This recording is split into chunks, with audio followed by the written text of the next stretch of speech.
Comrade, അതേസമയം കേരളത്തിലോ ദേശീയ തലത്തിലും ഇടതുപക്ഷത്തെയും CPIMനെയും വിമർശിക്കുന്നവർ ഒരു കാലത്ത് കമ്പ്യൂട്ടറിനെ, മൊബൈൽ ഫോണിനെ എല്ലാം എതിർത്തിരുന്നവരാണ് ഇപ്പോൾ അതിനുവേണ്ടി സംസാരിക്കുന്നത് എന്നും പാർട്ടി ഏറ്റവും ഒടുവിലായി കേരളത്തിൽ ഇപ്പോൾ പ്രൈവറ്റ് സർവകലാശാലകൾ അനുമതി നൽകിയ ഘട്ടത്തിൽ പോലും ഈ വിമർശനം ഉയരുന്നുണ്ട്. ഇന്ന് പോലും ശശി തരൂറും വിമർശിച്ചിരിക്കുന്നത് 21ാം നൂറ്റാണ്ടിലേക്ക് കുറിച്ച് CPIM ചിന്തിച്ചു തുടങ്ങുമ്പോൾ 22ാം നൂറ്റാണ്ടാകും എന്നുള്ളതാണ്. ആ വിമർശനം നിലനിൽക്കുകയാണ് ഇത്തരത്തിലൊരു മാറ്റം ഉണ്ടാകുന്നത്. അപ്പോൾ പാർട്ടിയുടെ നയമാറ്റത്തിന്റെ കൂടി സൂചനയാണോ ഇത്, ഈ നവകേരള രേഖ? Two things. Technology, how to use technology, adopt technology, etc. is one thing. We were talking earlier about outmoded, unviable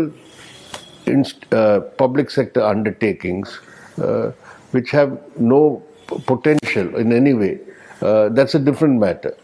Now, the third thing you have raised is private universities, which I think the bill has just been adopted in the assembly. Now, it's very clear that the CPIM stands for strengthening of the public educational system, an expansion of the public educational system. That is, the right to education, or the concept of education for all, can be fructified only if you have a very wide network of public educational institutions from school level up to the university level. But we are operating in a country where the system, all India system, is not what we want, you see. Private sector in education has been there, it has expanded, it has grown, and it is being promoted by the successive central governments and most state governments also. Kerala always had a big private sector in education, in higher education also.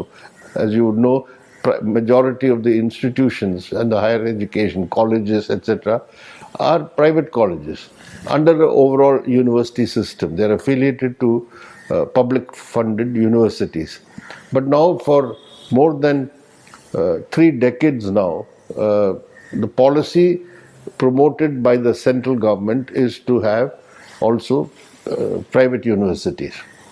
And we had been not for this, we have been resisting it.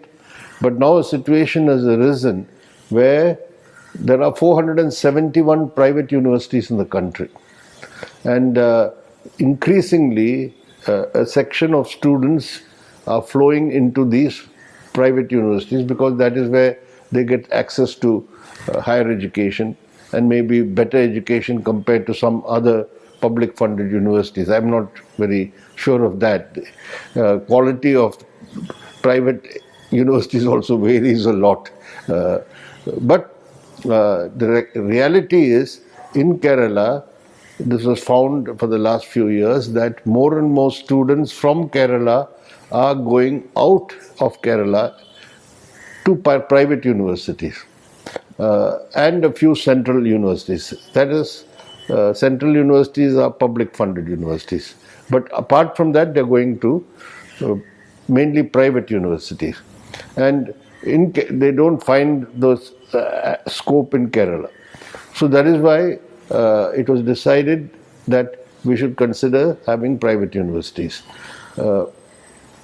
But the private university bill which we have adopted is omnibus for all private universities which want to be set up. Some states have, for each individual private university there is a separate legislation. But in Kerala it's for all, it is enabling. And as you would have seen, there are some state directed directives in that. About, I think, 40% of the students' intake should be from Kerala. There has to be SC/ST reservation, and so on and so forth. I think some students' council or union must be there in all universities. So, to the extent that the state can give some regulation or guidelines, that has been also built into that.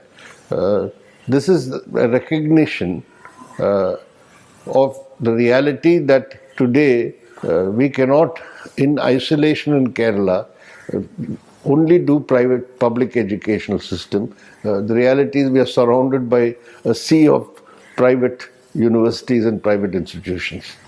So how many students go across to the neighboring Karnataka or Tamil Nadu? How many private universities are there in Tamil Nadu and Karnataka? I know because I have seen them. Say you go to Coimbatore, you will find private universities. So the reality is students are all going there from Kerala. Why not they get the same education here within the state? That is the idea. Comrade, കേരളത്തിലൊരു തുടർ ഭരണത്തിനുള്ള ആത്മവിശ്വാസം തന്നെയാണ് CPIM പ്രകടിപ്പിക്കുന്നത്. മുഖ്യമന്ത്രി പിണറായി വിജയൻ 24-ന്റെ chief എഡിറ്ററിന് നൽകിയ അഭിമുഖത്തിലും തുടർഭരണം ഉണ്ടാകുമെന്ന ആത്മവിശ്വാസം പ്രകടിപ്പിച്ചു. അതേസമയം മുഖ്യമന്ത്രിയെ തീരുമാനിക്കുക പാർട്ടിയായിരിക്കും എന്നാണ് അദ്ദേഹം പറഞ്ഞത്. ഒരു തുടർഭരണം ഉണ്ടായാൽ മുഖ്യമന്ത്രിയുടെ കാര്യത്തിൽ എന്തെങ്കിലും ധാരണയുണ്ടോ നിലവിൽ? We have not come to that stage to discuss it. Anyway, our 24th Congress agenda does not include this. This is purely Kerala matter at that time.